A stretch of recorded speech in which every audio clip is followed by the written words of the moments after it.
જમ્મુ કાશ્મીરમાં થયેલા આતંકવાદી હુમલામાં 27 નિર્દોષ નાગરિકોના મોત થયા છે, ત્યારે આ ઘટનાએ સમગ્ર દેશમાં આક્રોશની લાગણી જન્માવી છે।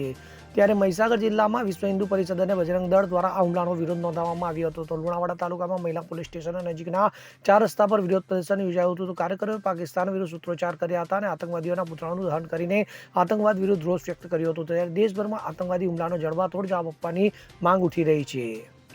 ગત રોજ જમ્મુ કાશ્મીરમાં પહેલગામની અંદર આતંકવાદી હુમલો કરવામાં આવ્યો, જેમાં 27 લોકોના મૃત્યુ થયા।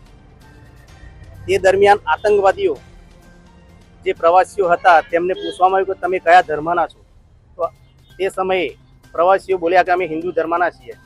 તે સમયે અંધાધૂત ફાયરિંગ કરવામાં આવ્યું અને 27 લોકોને ત્યાં મૃત્યુ પામ્યા। તો આજરોજ અમે મહીસાગર જિલ્લાના અંદર વરહદી ચોકડીમાં આતંકવાદીનું પુત્ર દહન કરવામાં આવ્યું।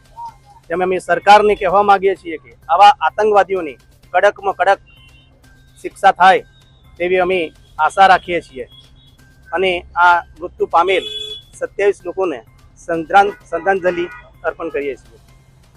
જય હિન્દ, ભારત માતા કી જય। યોગી મહેરા, પંચમહાલ વિભાગ સહસંયોજક। Bureau report, CN24 news.